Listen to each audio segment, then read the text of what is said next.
ज्ञान गंगा के इस 3 पत्ती कार्यक्रम में आपका स्वागत है। आज हम विचार करेंगे कि हम अपने बच्चों को अपने प्राणों से भी बढ़कर क्यों प्यार करते हैं।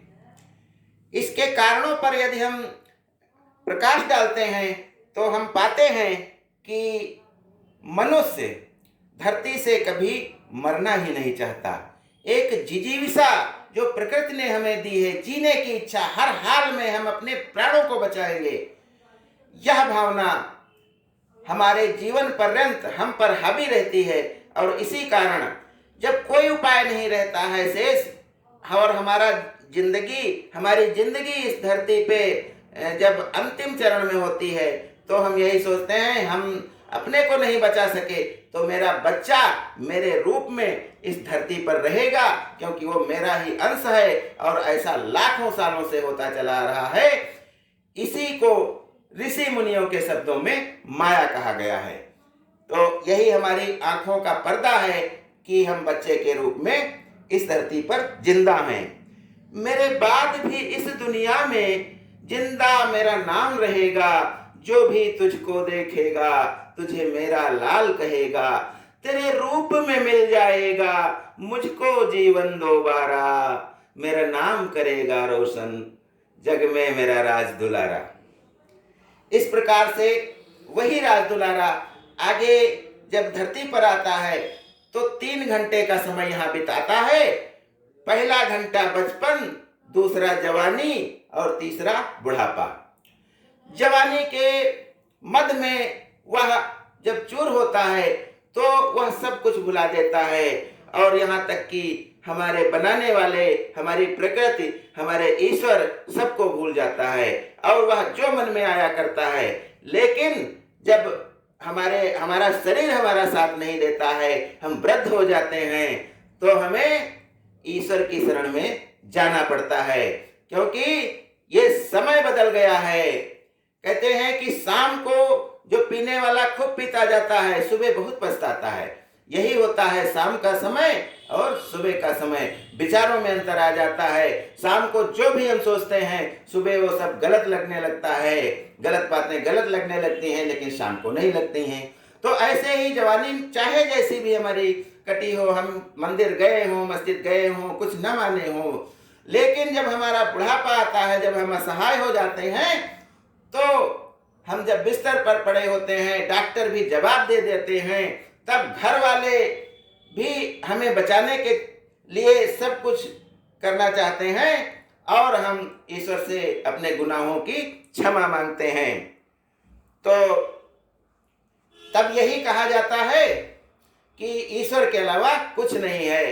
जब तुझसे ना सुलझे तेरे उलझे हुए धंधे, भगवान के इंसाफ पे सब छोड़ दे बंदे, वही तेरी मुश्किल को आसान करेंगे, जो तू नहीं कर पाया वो भगवान करेंगे। ये भावना हमारे में जागृत होती है। और एक समय ऐसा आता है जब हम इस धरती पर अपना समय बिताकर, पूरा समय जो 3 घंटे का है बिता करके प्रस्थान कर जाते हैं, तब भी हम जो है अपने बच्चे के रूप में जीवित रहते हैं। और शेक्सपियर ने कहा था कि ये संसार एक नाटक है, जहां हम एक नाटक करने आते हैं और अपना जिंदगी का जो पार्ट है वो अदा करते हैं। जब अर्थी उठ चलती है तो उसका एक प्रसंग, जनाजे को मेरे वो रुकवा के बोले, ये लौटेंगे कब तक, कहाँ जा रहे हैं। ऊपर से आवाज आती है, यहाँ काट कर जिंदगी की सजाएं, ये जहां से चले थे वहां जा रहे हैं, जहां से चले थे वहां जा रहे हैं। और हम इस धरती को छोड़ करके चले जाते हैं। हमारा बच्चा फिर बड़ा होता है, फिर वह भी चला जाता है।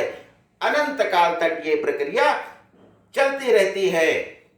लेकिन हमें कुछ ऐसा कर्म करना चाहिए कि हम मरे नहीं, हमें याद किया जाए, हमारे हमारे पुत्र के अंदर, हमारे कार्यों के लिए, इस समाज के अंदर, इस देश के अंदर हमारे कृत्यों को याद किया जाए। क्यों सजाई है ये चंदन की चिता मेरे लिए? क्यों सजाई है ये चंदन की चिता मेरे लिए? मैं कोई जिस्म नहीं हूं जो जलाओगे मुझे। खाक बन के मैं बिखर जाऊंगा इस दुनिया में। तुम जहां भी खाओगे ठोकर वहीं पाओगे मुझे। जहां भी खाओगे ठोकर वहीं पाओगे मुझे। यही है हमारी सनातन प्रथा और यही इसी को ऋषि मुनि माया के नाम से संबोधित करते हैं। अगली बात जो मैं बताना चाहता हूं कि वात, पित्त और कफ सबने सुने होंगे, बचपन से सुनते आते हैं कि वात, पित्त और कफ रोग होते हैं। तो ये क्या होते हैं, इसके बारे में संक्षिप्त जानकारी। हमारी जो उम्र होती है इसमें 15 साल तक के जो रोग होते हैं वो कफ रोग होते हैं। इसलिए इनका डॉक्टर अलग होता है, कहते हैं इनको बच्चों के डॉक्टर से दिखाओ। तो 15 साल तक की जो बीमारियां हैं वो कफ रोग कहलाती हैं।